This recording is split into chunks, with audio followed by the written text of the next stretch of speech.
This is Growthaholics.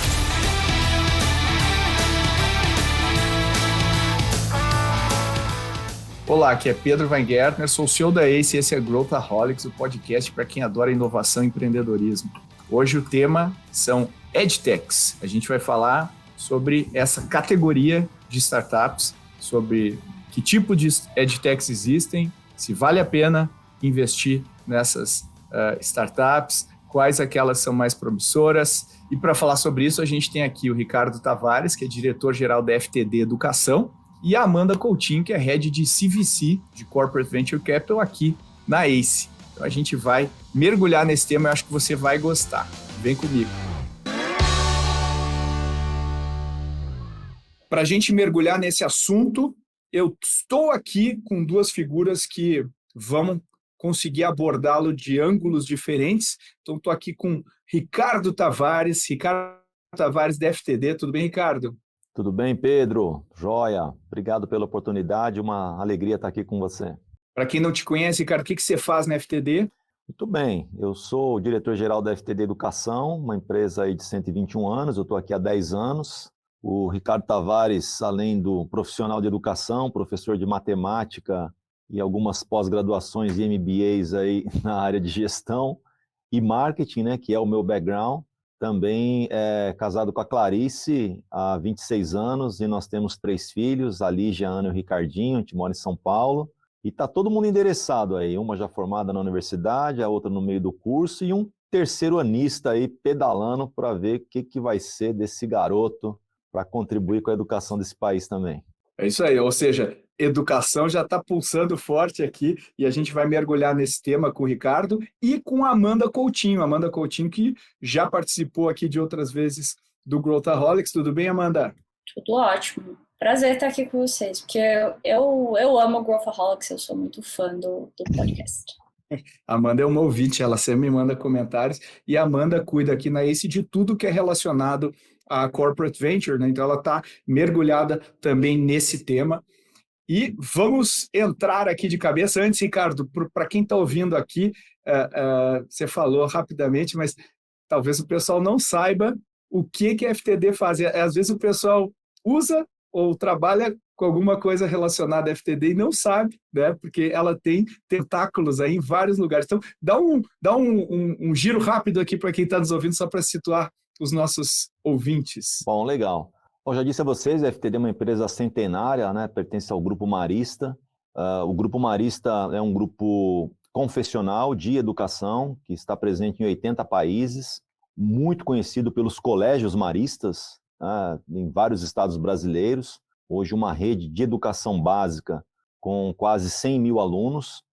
Também tem o ensino superior, que são algumas PUCs, né, a do Paraná, a de Porto Alegre, também a Católica de Santa Catarina. E também temos 2 hospitais, né, um braço da saúde do grupo lá em Curitiba. E a FTD, especificamente, bastante conhecida como editora de livros escolares, né? Então, desde 1902, produzindo conteúdo impresso e, mais recentemente, nas últimas 2 décadas, conteúdo digital também para as escolas de educação básica, tanto pública como privadas, né? Mas, de fato, a FTD, que está na memória de muitos ouvintes aí, que estudaram com os livros da FTD, provavelmente, né? Raramente encontra-se aí um profissional brasileiro que não tenha estudado com algum livro da FTD, mas ela passou por um processo de transformação muito grande nos últimos 10 anos, onde, especialmente ali de 2014 para 2015, a gente fez uma virada de marca que pedia, por conta dos nossos entregáveis, que eram muito mais amplos já, além das edições, de editora FTD para FTD Educação. E isso mudou tudo aqui dentro, né? Hoje a gente se posiciona como uma empresa parceira das escolas de educação básica para atender todo o seu ecossistema educacional, inclusive fornecendo livros, né? Mas o espectro é bem mais amplo.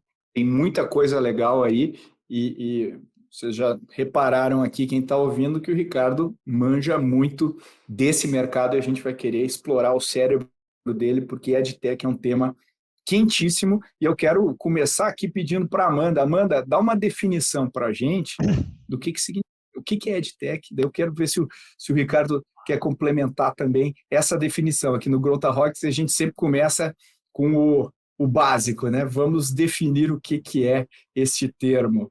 Perfeito.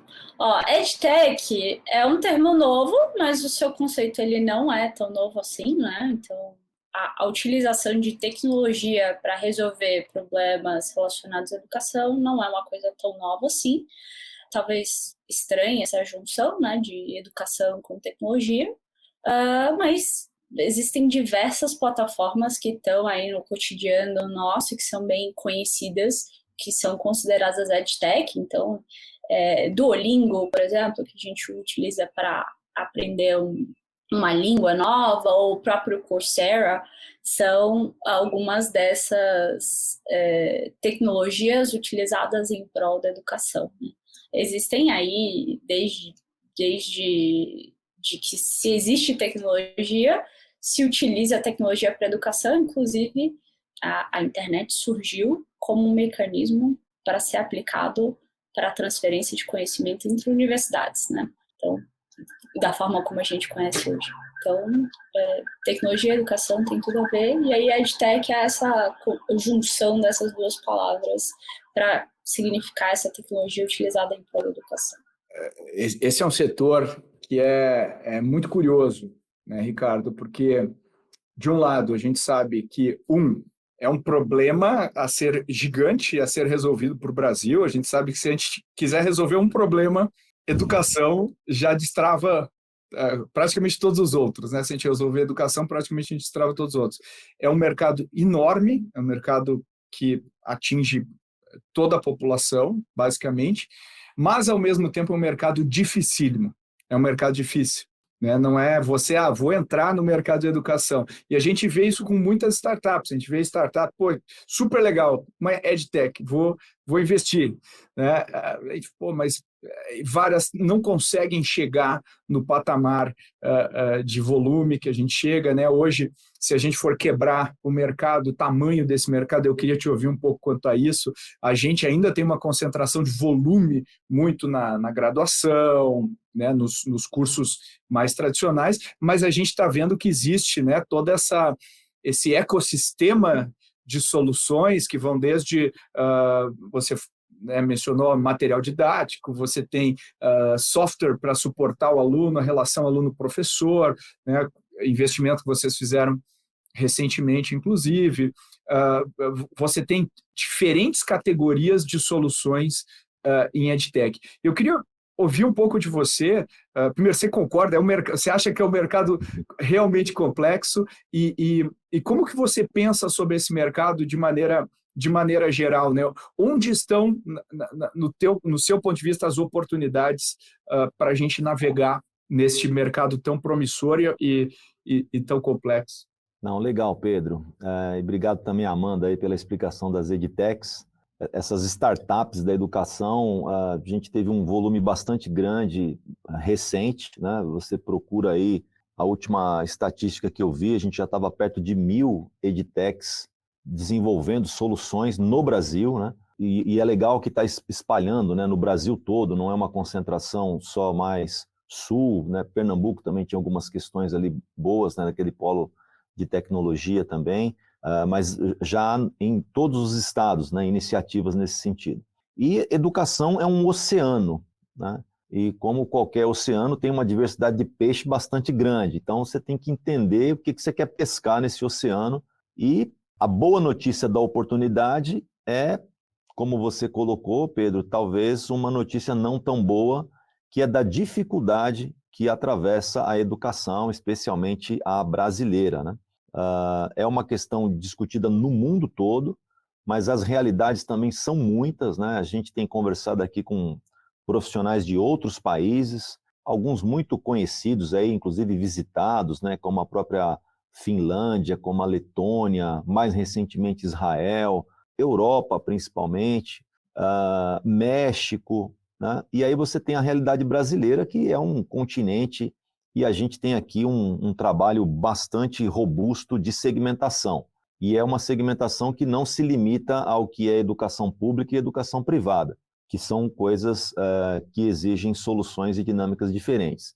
Mas na própria educação privada, você tem níveis de maturidade, seja de tecnologia ou mesmo de gestão, de aprendizagem, né, de métodos, bastante diversificadas, né? Então, acho que esse é o ponto. Quando você se propõe a solucionar alguma dor, né, através de uma EdTech, o que eu vejo é que assim, precisa ter uma real ideia da dimensão do que você quer abranger, né? E fato que você pode aí ter os seus pilotos, as suas POCs, etc. e tal, mas chega um momento que é o desafio de escalar. E a FTD, como a gente já falou um pouquinho aqui, assim, pela nossa história, pelo nosso tamanho, a gente é uma empresa de educação de escala, né? Então, como que a gente pega esse parceiro, ou das N maneiras que a gente se associa, né, com esse parceiro, seja por aquisição, por parceria, uma relação cliente-fornecedor, enfim, várias formas temos aí, para poder escalar isso. Claro que tem um momento da gente drivear a solução, etc. e tal, pela base grande que a gente tem, né? Mas eu diria que, assim, respondendo objetivamente a sua pergunta, é um mercado bastante diverso, tem que se propor aonde que você quer atuar, pensar na escala, que é o que no final a EdTech procura, né? Ela tem uma solução, mas tem a dificuldade de escalar, e como que a gente se aliança nesse sentido, né? O conhecimento de mercado aqui é bastante grande, mas eu vejo que é bem num caminho de fazer a quatro mãos mesmo, né? A gente precisa muito da EdTech, e a EdTech precisa muito de empresas parecidas com a FTD. Bem, e aí eu queria só contribuir para o ponto que o Ricardo trouxe, que eu acho que é bastante interessante. Um dado que eu busquei baseado numa pesquisa de 2018 que a OCDE realizou, que é o Program for International Student Assessment, né, que é o PISA. E aí ela foi bastante focada no uso da tecnologia nas escolas. E alguns achados dessa pesquisa que eu achei interessante são que o tipo de dispositivo que é utilizado pelos alunos contribui mais para essa tecnologia ser eficiente. Então, tipos de dispositivos podem ser associados a piores resultados de alguns alunos, inclusive. A geografia em que essa tecnologia é utilizada, ela é importante. Então, esse tópico do Brasil, do quanto que o Brasil está pronto para a utilização de tecnologia, influencia, sim, se essa tecnologia ela é eficiente. E quem está utilizando a tecnologia dentro da sala de aula é importante também. Então, um ponto que eles acharam que me surpreendeu é que a tecnologia na mão dos professores está associada a uma pontuação mais alta do que a tecnologia na mão dos alunos, né? Então, tem alguns achados a respeito disso que falam que a mesma tecnologia, utilizada de formas diferentes ou na mão de pessoas diferentes, traz resultados mais eficientes ou menos eficientes. E o contexto do Brasil precisa ser levado em consideração. E o fato de a gente ter tecnologias brasileiras em expansão e sendo reconhecidas Latinoamérica diz muito para onde a educação do Brasil vai, né? Então eu sou uma pessoa otimista, então eu vejo isso como um ponto positivo aí para a gente. Eu tenho certeza que o Ricardo também né? Visto aí todo o trabalho que ele faz à frente da FTD. Mas eu queria perguntar para você, Ricardo, enxergando esse mercado, né? Quando a gente estava na pandemia, as escolas foram forçadas a partir para online. Elas foram meio que foi uma ruptura imediata, sem muito planejamento, e as escolas tiveram que se adaptar. Algumas conseguiram fazer isso melhor, outras pior, mas hoje a gente já voltou para um patamar diferente do que a gente estava lá. A minha pergunta para você, Ricardo, é o que ficou? Quer dizer, essa mudança que a gente teve, esse impacto da pandemia, foi algo que foi extraordinário e obviamente foi extraordinário, mas voltou para o patamar que a gente estava antes, ou a gente começou uma nova trilha de evolução desse segmento? Não, legal. Acho que é um bom ponto que você traz, Pedro. Só complementando um pouquinho a Amanda também, a gente tem os desafios do PISA, né? A gente tá na lanterna, lá na rabeira, né? Um dos últimos, ou seja, tem muita coisa para acontecer. Tem escolas que performam muito bem, mas é importante a gente pensar o seguinte, né? O nosso mantra aqui na casa é transformamos a sociedade através da educação. Porque, no final, educação ela diz respeito a empreendedorismo ou empregabilidade, que é o que alavanca o desenvolvimento de um país e faz ele ser competitivo globalmente, né? Então, isso tem que ser uma questão social. Segundo os dados do INEP, 18% da população escolar brasileira da educação básica é privada. 82% dos alunos estão na educação pública. Então, mesmo na educação privada, a gente tem vários segmentos de maturidade, como eu disse a vocês, ou seja, mesmo que a gente tenha coisas poderosas, se elas forem de muito nicho, elas viram uma bolha, né? E você não consegue transformar a sociedade em escala. Por isso que uma coisa é você olhar, obviamente, business, e tudo é muito grande no Brasil, mesmo quando você pega um nicho de 3, 4%, já é bastante aluno, é bastante escola, mas o nosso espectro sempre aqui é mais amplo, inclusive como missão da organização marista, né? E essa questão dos devices, por exemplo, na Índia, né, que é um país mais avançado tecnologicamente do que nós na educação, 90 e tantos % é mobile, ou seja, ele tem talvez assim um déficit na velocidade de aprendizagem, mas ele tem muitas soluções, ela é mais democratizada, né? Então, ela vai para mais pessoas, né? Então, dificilmente você consegue dar o melhor para todo mundo, mas se você consegue ter um nível de interação, mesmo no mobile, é possível você interagir com o impresso, mobile, as multitelas e por aí vai. Pegando o ponto do Pedro, de fato, a pandemia colocou a gente num consumo de digital bastante alto, né, por conta do afastamento, da não presencialidade. E isso nos obrigou a desenvolver muitas coisas, na verdade até usar coisas que já estavam desenvolvidas, que a gente usava há pouco, como por exemplo, seja as videoaulas, né, o que a gente está fazendo aqui, essas reuniões online, e isso permaneceu não só na questão corporativa, mas também nas escolas. Então o ensino híbrido hoje é possível e entrega bem, né? Isso é um fato. Pós-pandemia, a gente descobriu que a presencialidade era mais importante do que a gente imaginava, especialmente por conta das relações, das questões emocionais, do afetivo, né? Então, a gente não está naquele platô de consumo digital da pandemia, isso teve um declínio, mas ele não é o mesmo patamar de antes da pandemia.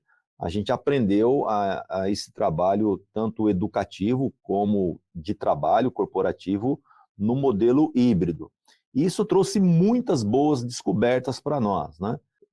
Uma delas, de fato, é essa facilidade da gente resolver coisas muito mais rapidamente pelas telas, e outra que é a valorização de que quando nós estivermos presencial, estejamos inteiros, né? Não dá para estar pela metade, né? Também está presencial, vamos aproveitar o momento. Eu brinco que nunca teve tanto valor o tempo de mesa, por exemplo, né? Pô, nossa, como é bom comer junto, a gente tinha até esquecido, né? Mas você encontra um amigo, você tem um tempo de qualidade ali numa refeição, é algo que nos ensina bastante e a gente às vezes tinha deixado de lado. Então, acho que essas percepções de valor, para mim, foi o grande ganho aí pós-pandemia, sem contar, obviamente, que faz todo sentido os próprios métodos de ensino que podem ser mais diversos do que antes. Eu acho super interessante, eu acho que isso também mostra uma mudança de mercado e também, obviamente, abre oportunidades e possibilidades.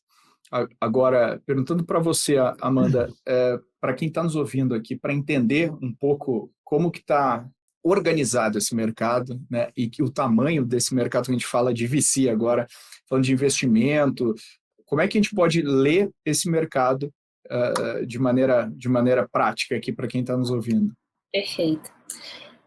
Eu achei interessante a sua pergunta anterior, Pedro, porque tem um grande fundo que investe, a tese dele é educação, que é o GSV Ventures, né, que é um investidor da Course Hero, ClassDojo, Coursera. Então, grandes dessas edtechs, eles investiram e aí um termo que eles usam é o antes da doença e após a doença. Antes da pandemia e após a pandemia. Existe um marco no mercado de educação, tecnologia associada à educação, que é a pandemia. Então, o mercado se desenvolveu de uma forma gritante depois da pandemia, né? Então, 2020, o mercado global de EdTech, ele estava projetado para atingir 404 bilhões de dólares até 2025. Então, seria um crescimento aí na faixa de 16% ao ano, né? Crescimento composto. Esse dado é da HolonIQ, que é uma das casas de pesquisa focadas em tecnologia para educação.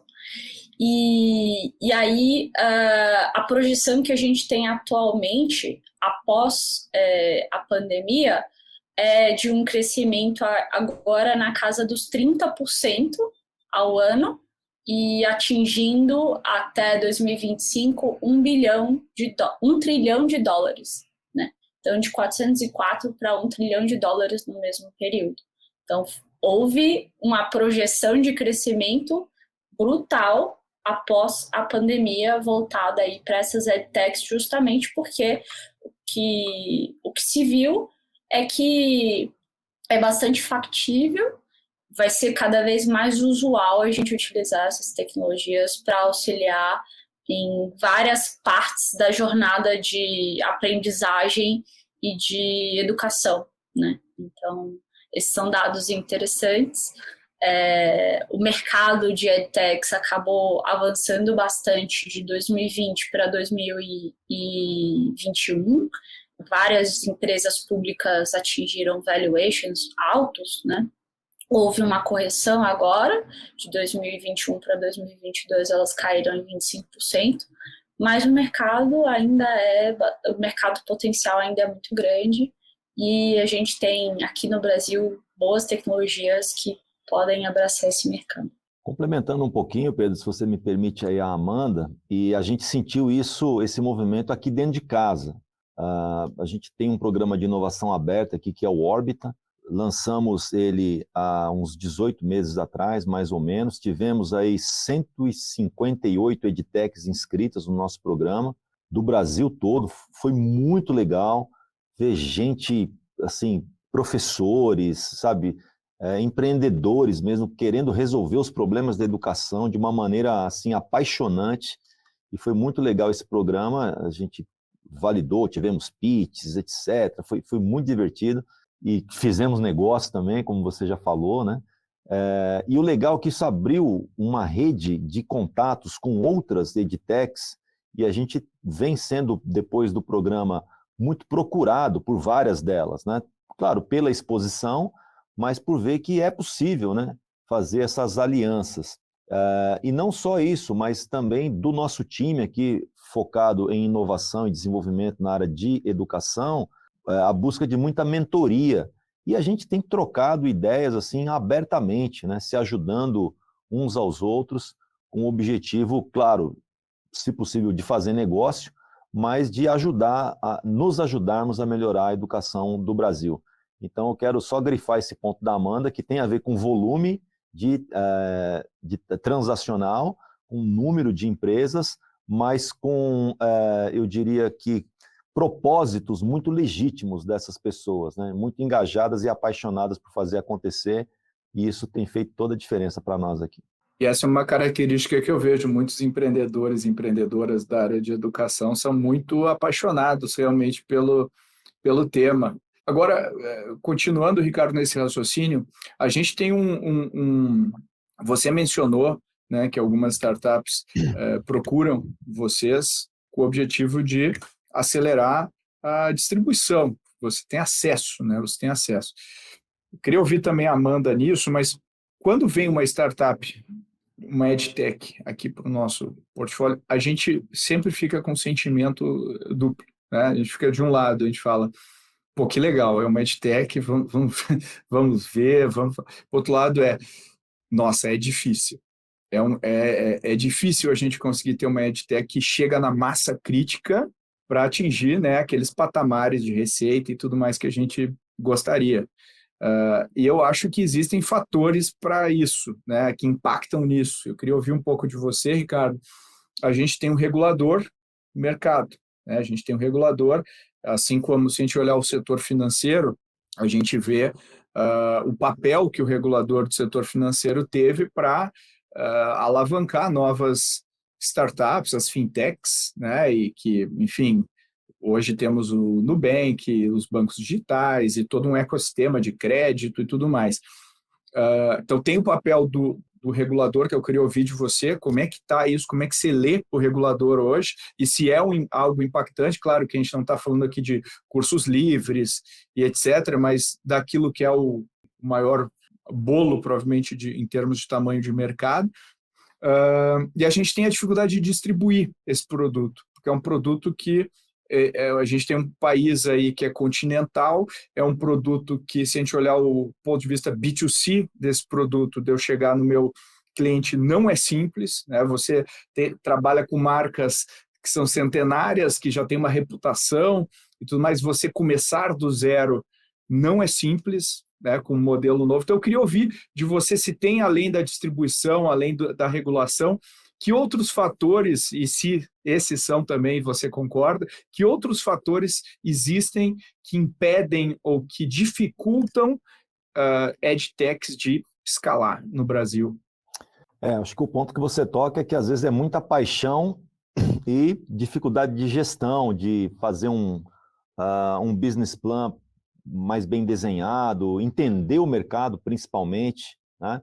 E, de fato, né, se você não tem uma mentoria, né, se você não tem uma empresa que possa te ajudar, precisa ter pelo menos um mentoring, né, com conhecimento de mercado para te guiar também um pouco nesses caminhos aí e evitar alguns acidentes, né? Aqui na FTD, do Grupo Marista, a gente tem a Hot Milk, que é uma aceleradora que não se limita às EdTechs, mas já tem um método que ajuda, né, o empreendedor a se desenvolver. Isso é um excelente caminho.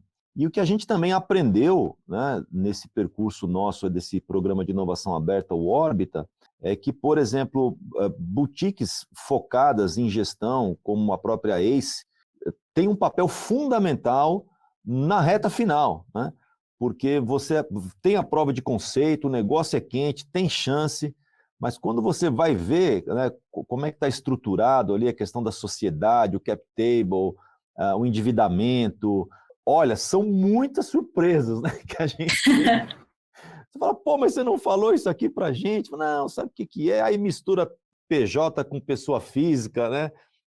Ou seja, é muita paixão, muita vontade, e precisa ter um alinhamento, né, especialmente nessa reta final de funil, né? Então, eu acho que essa é uma dor, né, uma dica também que fica aí para o empreendedor buscar pelo menos uma noção dessas questões todas com um pouco mais de antecedência, né? E a gente também tem o cuidado para não matar, né, essa paixão, né? A EdTech tem que ter vida própria, senão ela cai aqui dentro de uma companhia, né, com um faturamento quase de 1,5 bi, a engrenagem é muito grande, né? E a engrenagem da EdTech tem que ser rápida, tem que ser ágil, né? Então a gente também tem que ter esse cuidado de não domesticar a EdTech, mas precisa também dar um banho de loja para ela ter uma vida mais longa, mesmo sabendo que a gente está sujeito a aprender com os erros e todas essas coisas que a gente já conhece. Bem, e eu complementando o Ricardo, acompanhei essas fases finais, né, Ricardo, Sim. Junto com a FTD, então eu sei exatamente do que se trata.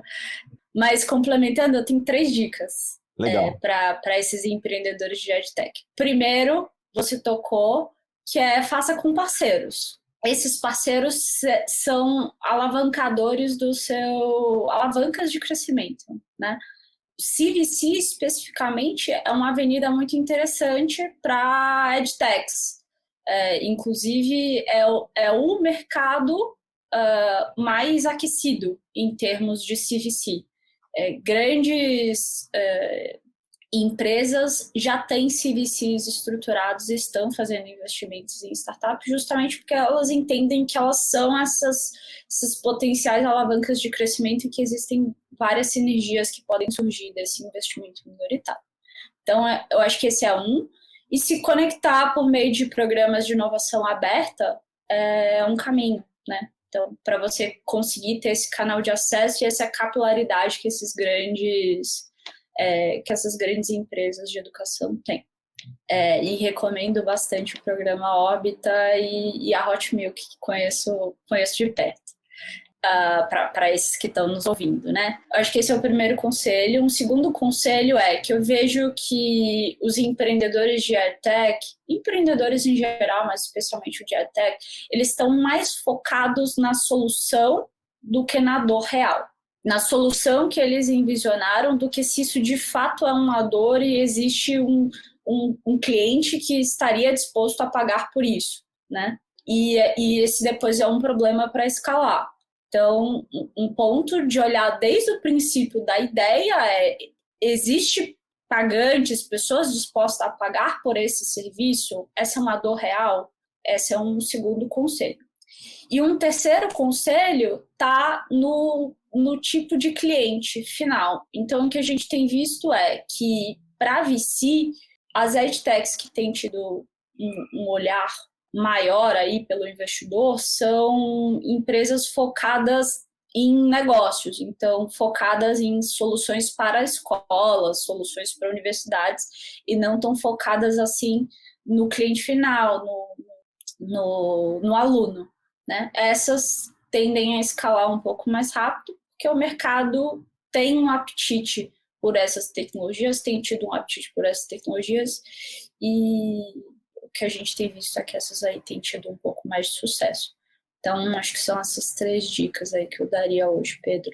São bons pontos, né? Acho que essa última, falando quem vende a pá e a picareta, né, para um ecossistema já formado. E assim, a FTD também tem produtos que estão nessa categoria, né, que suportam, na verdade, né, há muitos anos, né, tem produtos que suportam.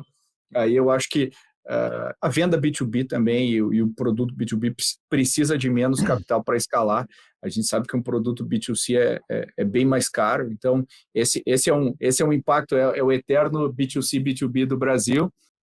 O paradoxo, a maior parte das startups brasileiras são B2B, mas a maior parte dos unicórnios brasileiros são B2C. E se a gente olha essas duas coisas, a gente vê como a massa crítica mesmo do Brasil são empreendedores que são bootstrap, ou seja, são financiados pelo próprio caixa e, consequentemente, muitas vezes optam pelo B2B. Agora eu queria fazer uma brincadeira aqui com vocês, que vamos imaginar, vocês dois vão pegar parte das economias aí de vocês e vocês vão investir, daí Ricardo esquece que você é da FTD, Amanda esquece que você trabalha aqui com a gente na ACE, vamos pensar que categorias, que tipos de startups de EdTech vocês investiriam aí o capital de vocês? Onde vocês fazem apostas de crescimento aí nos próximos anos? Obviamente que a opinião do Ricardo também vai estar refletida nas opções estratégicas que ele também está fazendo no negócio, mas eu acho que é interessante ver como é que vai ser a cabeça do Ricardo para pensar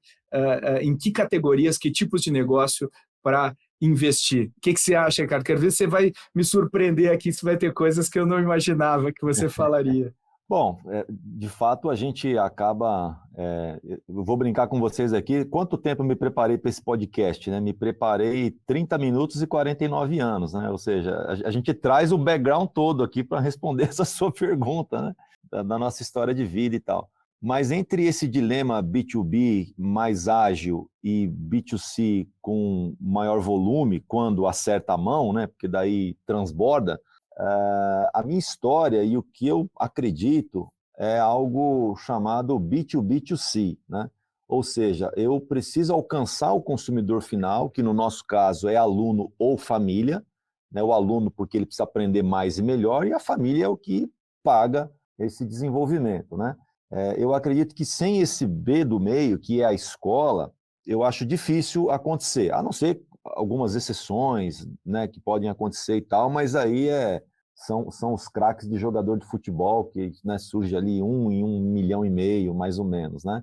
Mas se você consegue fazer com que o cliente do cliente, ou seja, a família, que é o cliente da escola, perceber valor e se dispor a pagar por isso, o canal escola, eu acho que ele ainda é o mais importante, né?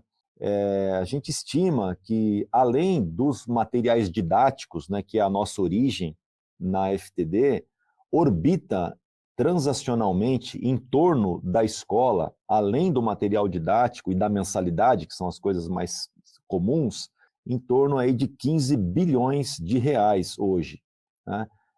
De serviços, de conteúdos complementares, e aí pode ser um bilinguismo, um socioemocional, uma robótica, um desenvolvimento de lógica, de esportes, ou seja, tem um ticket orbitando em torno desse B do meio bastante grande.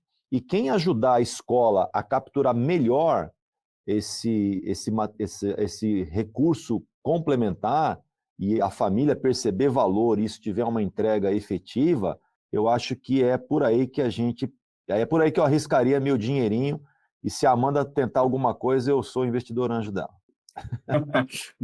Gostei. Ou seja, pegar a escola, usar a escola como canal e aproveitar esse valor a ser capturado nessa rede expandida que tem em torno disso. Ou seja, por um fato muito simples, Pedro, a família acredita na escola. Exato. E se ela não acreditar na escola, ela muda o filho de lugar.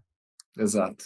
Já tem uma confiança herdada que ajuda muito, né? E esse é um produto que ninguém escolhe sem pesquisar e sem confiar, né? Você, Amanda, onde que você coloca o seu dinheiro? Agora a Amanda não quer mais colocar dinheiro, agora ela quer empreender nisso e pegar o seu cheque, Ricardo. Então, eu sou do time da diversificação, então eu não colocaria todos os meus ovos em uma só, então eu diversificaria, colocaria em duas, tá? Então, minha principal tese é de que o futuro é sobre acesso, o aprendizado e colaboração em qualquer lugar. Então, para mim, o futuro da tecnologia da educação está na nuvem, né? Então, a ideia de que ensinar e aprender é social, de que esse grupo físico vai conviver com esses alunos online que moram em todo o país, que moram até mesmo no mundo, né? Então, hoje é possível fazer um MBA na Inglaterra, estando aqui no Brasil, que há 3 anos atrás não era possível. Então, para mim, eu investiria nisso, em tecnologias que vão estar associadas a essa educação na nuvem. E uma segunda aposta minha está relacionada a uma matéria que chama aprendizagem invisível, que é quando o aluno ele aprende sem saber que está aprendendo.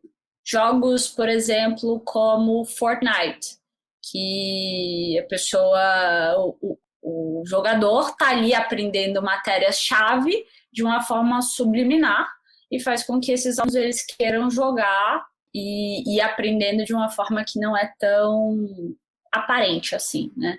Então, tem um dado que eu acho que é bem interessante, que é de pesquisa, né? Então, entre pesquisar sobre futebol na idade de criança e pesquisar sobre Fortnite, é o dobro de pesquisas. Crianças pesquisam o dobro sobre Fortnite do que sobre futebol. E a nossa infância foi muito diferente disso, né?